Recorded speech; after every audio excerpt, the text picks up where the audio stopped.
Well, hello, everybody. Let me introduce myself, maybe while some people might still be logging on. I'm Andy Joseph.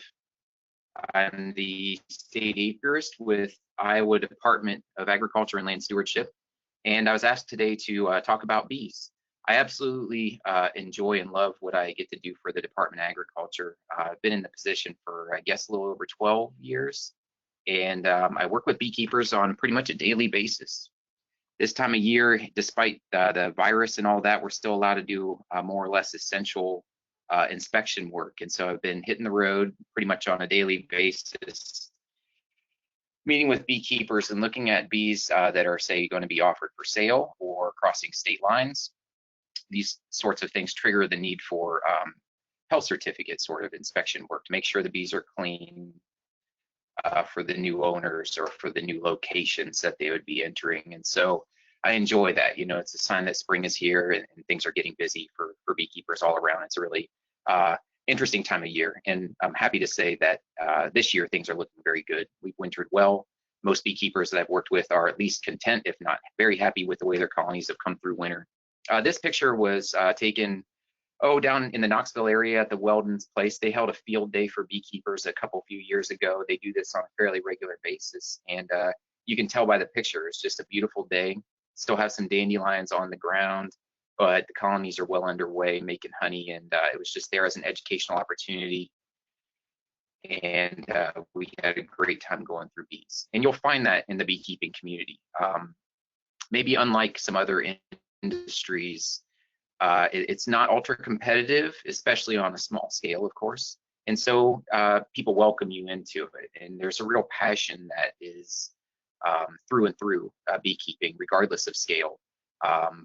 You know, there's an eccentricity and a passion among people, and people are always willing to share knowledge and welcome new beekeepers sort of into the fold. And that day was great for that. Let me scroll up. So beekeeping in Iowa, let's talk a little more local. We have somewhere around maybe as many as 4,500 or so beekeepers across the state of Iowa. That puts us maybe around 15th to 16th, 17th place in terms of all the states of the US.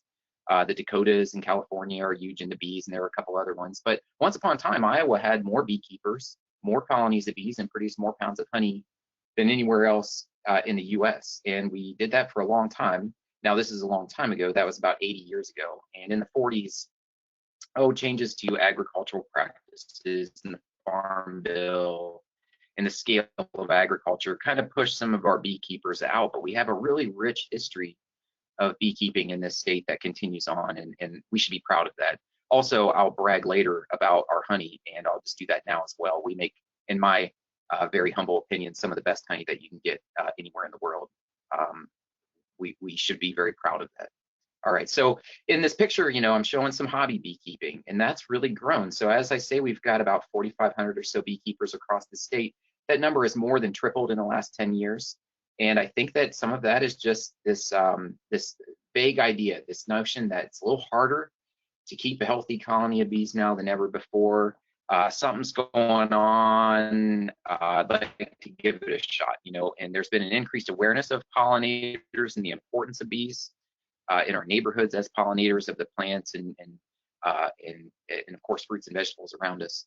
And so we have a lot more new beekeepers in the state than we ever have before, and a lot of them are busting the old stereotypes. It's not just the crazy old white man out in the country with, you know, a bunch of beehives and not much else. His only friends are insects kind of thing. Now it's families. A lot of women, you'll go to a beekeeping meeting these days, and wouldn't be surprised if there were just as many, if not more, women there than men, and children. That one picture there in the right is my son when he was, you know, just a shy little boy, kind of experiencing some of his first moments with bees.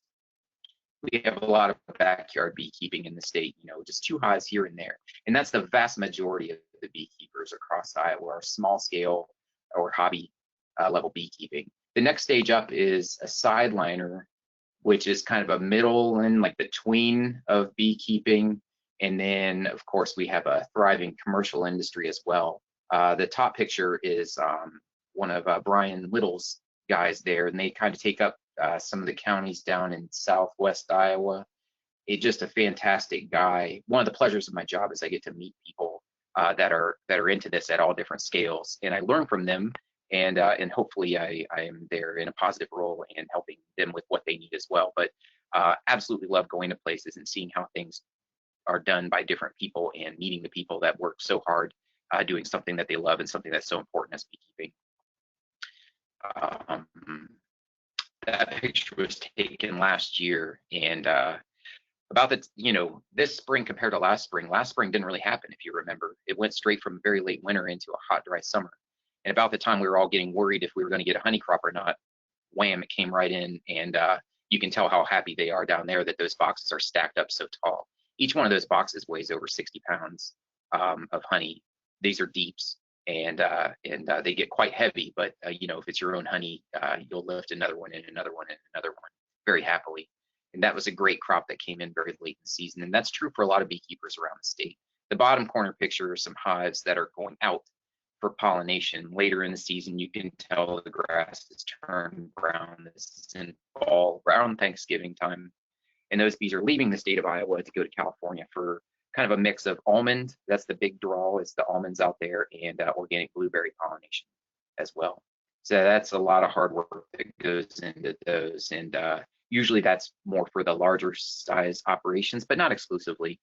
Some of our larger commercial beekeepers will take smaller scale sideliners equipment with them and kind of be the broker between the small operation and the big fish out there out west. So that's another kind of growing side of the industry.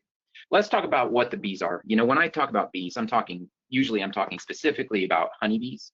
And so in our honeybee hives, we have 3 different types of creatures. The first one is the worker, the second one is the queen, and the third is the lowly old drone.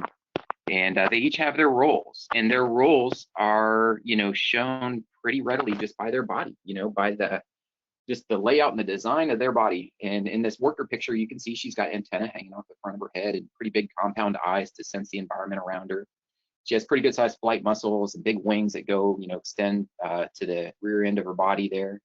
And those are to carry her through the air, flying and foraging outside the hive. And so, just as her name indicates, she is a worker. She'll do in-hive tasks, caring for the brood and taking care of the inside of the hive for her first part of her life. And then after a week and a half or 2 weeks, she'll begin foraging. And that's when she's leaving the hive and visiting flowers. And so if you ever see a honeybee out and about, is probably a worker bee. Chances are that honeybee is this type of honeybee, the worker. They're the ones that visit the flowers and collect pollen and nectar and resins that beekeepers call propolis, and water and all sorts of things from the environment around them, and bring that stuff back home to keep that colony, that family of individual honeybees functioning. And so very important jobs, right? And inside a honeybee hive, you'll have commonly as many as 40 or 50,000 worker bees to keep that thing chooching along, as thriving and as robust as it possibly can. And so an interesting thing about honeybees is their sociality, right? They are social insects. And what that means is that there are overlapping generations of brood, and the work and the responsibilities are shared and shared by the whole colony, but itemized, bee from bee, depending on their caste, right? So workers do different things than queens and eventually drones. The queen is there, she's the reproductive unit. This is true for ants too. If you know anything about ants, you've got a queen ant, and she sits around, and she's much, much larger than the other ants, and she stays in the hive or in their nest, and she's there for egg laying. And that's true for honeybees as well. So you can tell by the queen, look, she's got puny little eyes and stumpy little wings, but look at her butt. That abdomen hangs off the back of her, and it's just loaded, right? That's where her ovaries are, and that's all the resources that the colony needs to keep itself thriving. And so I just said that we'll have as many, possibly as 50,000 honeybees inside this hive at say the peak of the summer season. And all of those are children from this one queen bee. So all of those workers in there and one queen typically. And that queen is responsible for all of the other bees in terms of creating, right? So at one point in time, all those 50,000 bees were her eggs. So they're all her offspring, they're all her daughters. And that is her role. So she stays in the darkness of the beehive. We keep them in boxes, but it's true if it was a hollow tree or an old farmhouse wall or something like that where the bees were living in, The queen is in there, and she lays egg after egg after egg. And that could be over 1,000 eggs a day this time of year through middle of the summertime to really keep this colony just roaring in population and strength. So the bees take care of her. She relies on them to feed her and keep her clean and regulate the temperature inside the nest there. Everything that that needs to be done is largely done by the workers so that she can just lay egg after egg and keep this thing roaring. She has a pheromone, right? Bees communicate largely through their antennae, right? Their antennae are kind of like our noses. And so they communicate through smells, right, and odors. And just by her being in there and emitting this smell, right, from her stinky old bee armpits, she is keeping the colony kind of in check, right? And those workers are working hard, and to put it in human terms, are in good moods and things are productive. And if you remove her and that odor goes away after a few hours, you can literally open up a hive and hear it with your own human ears. That a higher whining sound, the bees know that she's not there, and things get desperate pretty quickly. So very important bee, right? These cost anywhere between $25 and about $45 just for that one little tiny inch long bug. It's amazing. She's very important, even though there's just one of her in there. And then here's the drones, right? And I said lowly old drones, right? These are the males of the nest. You can tell I can identify with these guys, right? They've got big old nose. Look at those antennae that hang off the front of his face. That's how he's sensing potential queens out in the environment. And those huge eyes, those compound eyes cover that drone's head. And that's for a purpose, right? If we go back to the middle segment of his body, his thorax there, where his wings come out of, you can see just how barrel-chested and strong that drone is.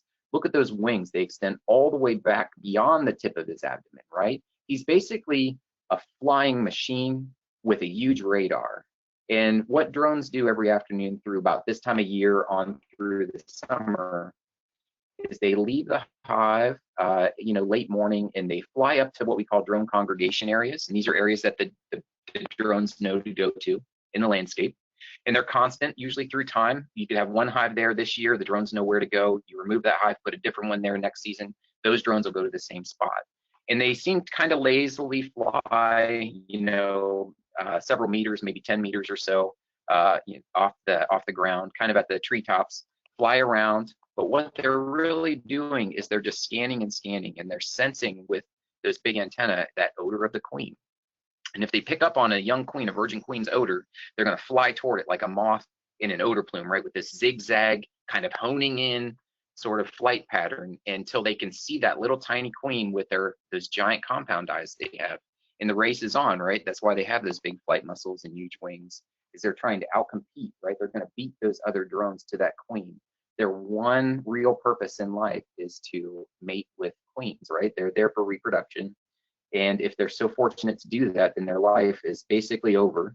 They don't live very long past that act usually. And if they aren't so successful, the colony kicks them out in the fall. So it might be nice to kind of be like the Dorito eating, couch sitting sort of drone of a colony while all your sisters are doing all the work and your mom's there doing all the work and you're not really doing much, but one way or another, your end is going to be met. So it's I always say that it's much better to be the beekeeper than any one of the individual honeybees. Oops, I don't know what I just did there. Let me scroll again. Sorry, like that on me. All right. So here's a picture of everything working together, right? And so here we have sort of the family. This is on what we call a comb within the honeybee hive, right? So we're looking at the family or the colony of bees inside the architecture. They create this on their own. All this is made out of beeswax that the workers secrete from little platelets on their body, and they mold that into the hexagons, the structure of the hive. And so we see a big fat queen in the middle. She's got a yellow dot painted on her.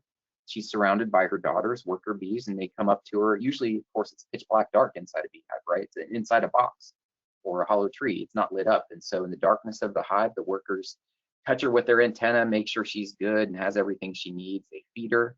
They take care of her so that she can just keep laying those eggs. We also see her brood, right? She's on a brood frame. And so we see these little white, kind of shiny, pearlescent sort of grub worms, C-shaped, most of them, all different sizes, right? So at one point in time, those were eggs that she laid, and after a couple of days, the egg hatches, and then it goes through development stages. And those larvae, those grub worms, are fed by the nurse bees, the young worker bees, and cared for. Eventually, they reach a stage just like a butterfly, right? Where the caterpillar pupates and turns into a butterfly. Well, all this goes on inside the beehive. And so what we see kind of in the bottom left of this picture is this cardboard covered kind of looking sections of comb. And those are our pupal cells. So they're capped over. There actually is a little bit of a cocoon that's spun inside there. And the next time we see that cell open up, it'll be an adult bee emerging on her own from there. It will no longer be a larva. She's pupated and her body is transformed through metamorphosis into the adult bee. After that, she'll get herself dried off and she'll get a big fat meal, and then she'll turn around and start feeding bees and caring for them almost immediately. And thus begins the life of a worker. We also see a couple grains of kind of cells of peanut buttery sort of consistency there towards the middle. That's pollen or bee bread, right? So the bees have collected that pollen and brought that in and they pack it in cells. And that's going to be the protein requirements of their diet. So bees they eat the pollen and then they secrete the food to feed the brood. And that pollen provides all the amino acids and the proteins that they need to build new bees. And then up in the top of that, you can see some kind of wet looking cells and some lighter color cappings. And of course, that's nectar or honey. So the bees have visited flowers and brought that back, and they concentrate the nectar, sugary water, juice basically that they're bringing from plants, concentrate that down and cure that into honey. When it's cured honey, they cap it over with wax to seal it in, kind of like putting a lid on a mason jar. And that's their sugar requirements, right? It takes a lot of calories to fly out and forage as much as these bees do during their adult lives. And the honey that they make from visiting plants and collecting nectar provides those calories. Let me slide on down. So here's a picture I took a year or so ago over in the Council Bluffs area on a really fun day visiting with several beekeepers there. Can you see what all those bees are hauling in there on the left? It's very similar, right? It's almost all the same color. Those little baskets on their hind legs hold what we call bee pollen. So they visited flowers, kind of like the bee in the upper right is visiting that dandelion, and you can see that she's collecting a pollen that almost looks like Cheeto color, right? It's bright orange. And she works over that flower, crawls all over it and picks at it with her legs and her head, and she'll groom herself kind of like a cat, as a cat would. If you've ever watched a cat kind of lick its paw and give itself a bath, it's kind of a similar motion that worker bee does. And she grooms all that pollen that she gets coated with it all over those coarse hairs that coat her body. She'll groom that onto her hind legs, and that's kind of like her bucket or her suitcase that she's going to haul that pollen back to the hive. So that bee is going to go from flower to flower to flower, always the same type of flower. That's called constancy. So she won't go from dandelion to white Dutch clover to apple blossom on any given trip. She'll just go from dandelion to dandelion to dandelion, collecting this pollen. And of course, she's collecting that for her own use. She wants to haul that back, as you see all those returning foragers bringing in massive amounts of pollen back to their hive. She's doing that so that she's got the food, to fuel this colony of bees. But in doing so, some of that pollen from the first flower she visits is going to rub off onto the next and the next and next. And that's the pollination that's accomplished. Of course, that's the true importance of the honeybee. As a beekeeper, I think of their productivity more in terms of honey and how many surplus pounds of honey can I get off of each one of my hives. But of course, the true value of beekeeping, much, much, much beyond how much honey a beekeeper can get, is the pollination services that they provide to the environment around them. A large part of the diversity of our environment, maybe as much as 3/4 of the plants around us, depend on some type of pollinator, not just honeybees, but honeybees are a very important one. They depend on a pollinator to come by and visit a flower and get pollen and move that around from flower to flower. That's how seeds are set, and that's how fruits and vegetables begin to develop. That final picture here is a picture of a comb of pollen. So that's bee bread, right? Lots and lots of bees have brought pollen back, jammed it into those cells of that comb, rammed it in there with their head. And then they start to cure that out. Actually, they manipulate that pollen, and it's sort of like a pre-digestion, so that the nutrition of it really pops and they're able to get what they need for their bodies out of that pollen. But it's kind of a nice, beautiful sight to see frames like that, because can you see all the different colors of pollen, nice fresh stuff that they've brought in.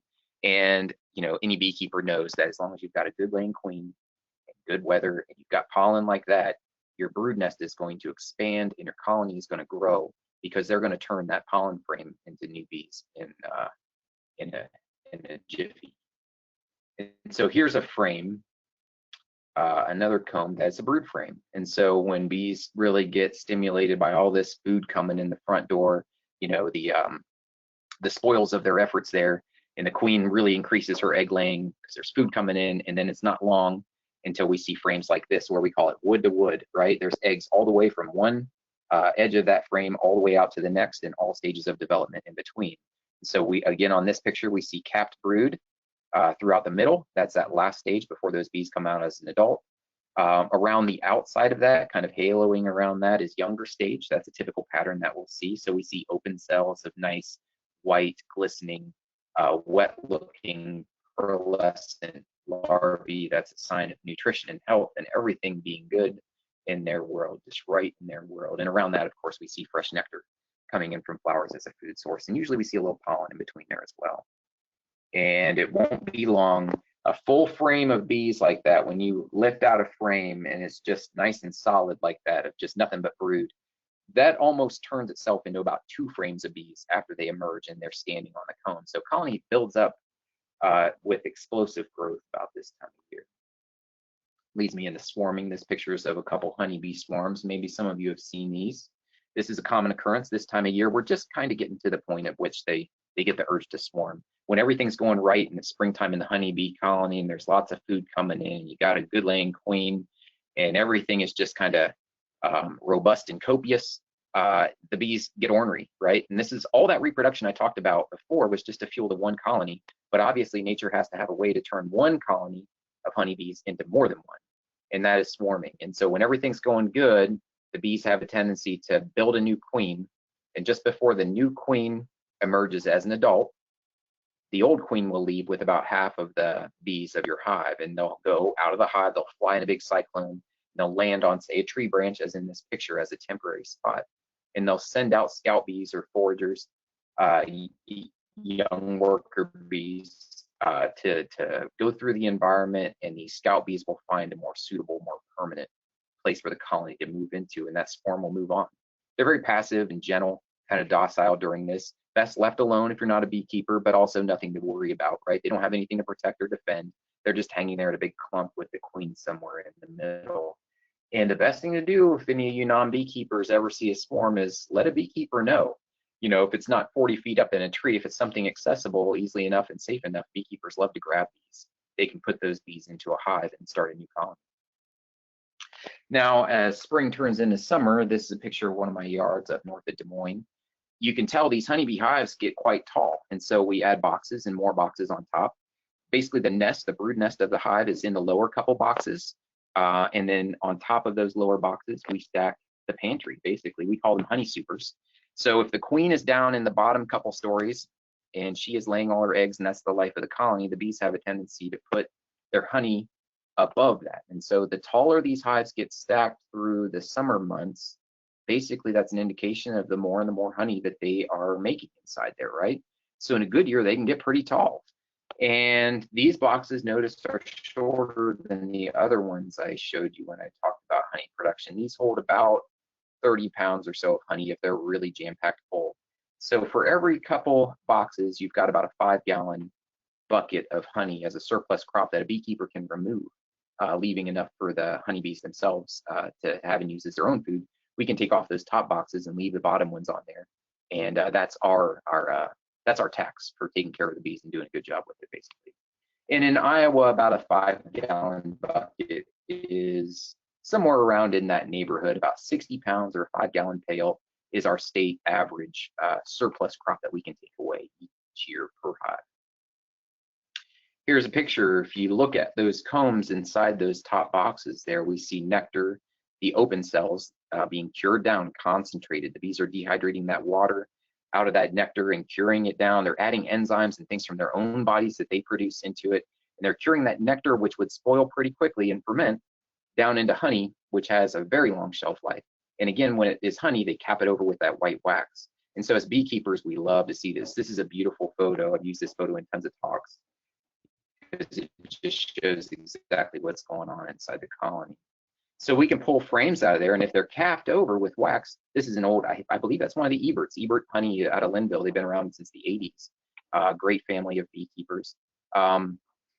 we can examine those combs, and once they're capped, then we know that that's pretty much safe to remove, and we can take those top boxes off. There's another picture of my son here a while back, helping me pull honey from some of my hives there on the right. We can remove the bees from these boxes, leave them where they're at, and take the honey back, and we can extract that honey. And I'll show you a couple slides about what that's like. Here's a picture of one of those honey frames. So basically what you see here in this photo as a capped over representation, just as the bees have it, we bring it back to our honey house. And there are a variety of ways to do this, but we can take a heated knife and we can melt that beeswax capping off of there.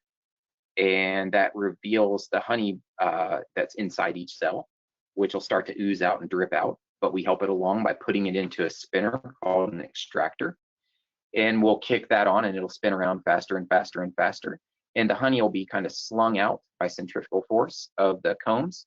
And this nice stainless steel extractor walls, you know, the honey slings out of the comb where the bees put it, runs down the stainless steel wall of our extractor, and eventually will go maybe through a screen, as I'm showing in the corner here, and into a jar. And notice that I said extracted, right? That's the word I used for honey. I didn't say processed or anything like that, manufactured. I didn't use those terms because if you think about it, we took the honey that the bees put in the beeswax, and essentially all we do is remove it from the beeswax where the bees put it. We might strain it. You can see some pollen that's in this sieve here. So we want to kind of, you know, strain out any pollen or any other wax bits or debris that are in there. So we have nice pure honey, but we're not changing it in any way. There are very few food sources. If you go to the grocery store, I challenge you to name something else that's on a shelf in a grocery store that has not been processed in any way.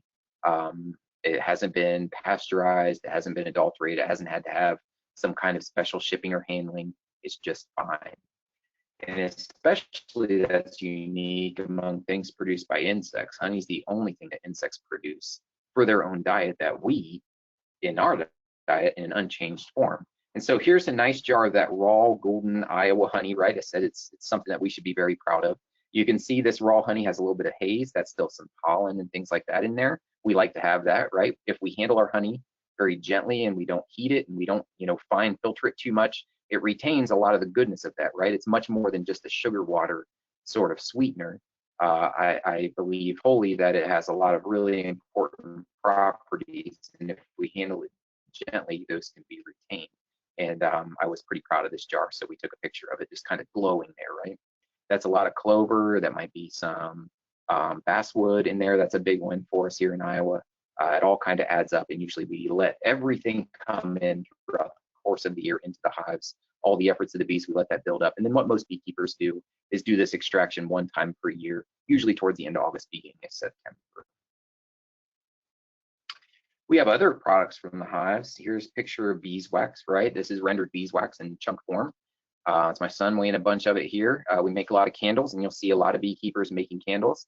At any farmer's market you go to, I would sure hope that there would be a beekeeper present, and I would hope that they'd be selling honey that's from their own bees. That's a nice question to ask people.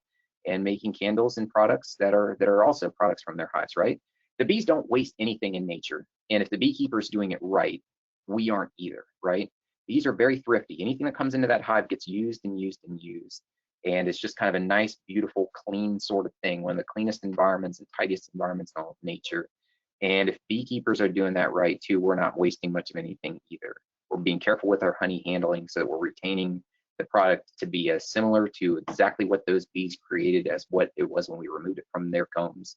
And the same thing with the beeswax. If we handle this stuff gently, we render it out, we clean it up, but we retain that glowing yellow characteristic that makes beeswax very unique and I would argue much better than anything else that man has created. So we have moved from spring through summertime. We've got our honey off. Now we're into fall. I have kind of two pictures here just to show that there is a side, you know, there's an importance of the beekeeper. You can't just have these bees in boxes and let them go on their own. We have a role too, right? And if the beekeeper is doing our thing, we're going to care for these colonies, and then we're going to get out of their way so that they can do the job that they do well. And fall for me is you know, just caring for that colony while we still have nice, warm, sunny days. And so it might be checking for varroa mites. That's our biggest pest of a beehive. And in this jar, you can see all those peppery kind of speckles. that's a little varroa mite, each one of those. And that's it's a parasite, kind of like a tick on a deer or on a person. You know, these mites get into a hive, they suck the fatty um, uh, uh, the fat reserves of the bees, and that's what the mites are eating. We used to think it was the blood of the bee. Now we know it's the fat bodies that they're after.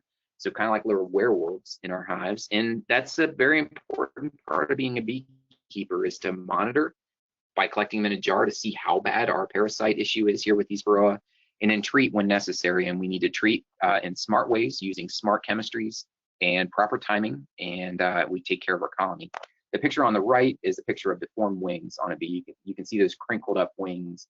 Obviously, that bee's not going to be able to fly, and she's not going to live very long either.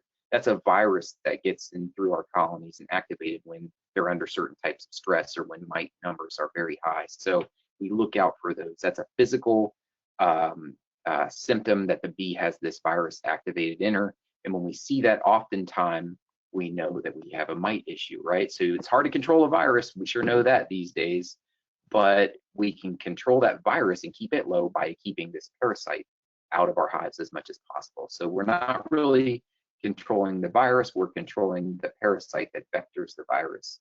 And if we do that very carefully and thoroughly, then we can be successful. And here's the last picture, right? These are hives this was an early snowfall 2 years ago around Thanksgiving time. But, you know, if we've done everything right, we've extracted our honey, we've gained rewards as beekeepers, and that's a chore for sure. It's a lot of work, but it sure is fun and rewarding. We've taken care of the bees through the fall when our weather's up and down, and there may or may not be good food coming in, and we have to, you know, manage any pests or disease that are in there. And if we've done everything well, when the weather gets rough, those bees are in good shape and strength to handle whatever weather a winter in Iowa throws at them. And so this is a picture of these bees just getting started in the bad season. Note that it's cold, they're not flying, but they're very much alive, awake, and aware inside those hives.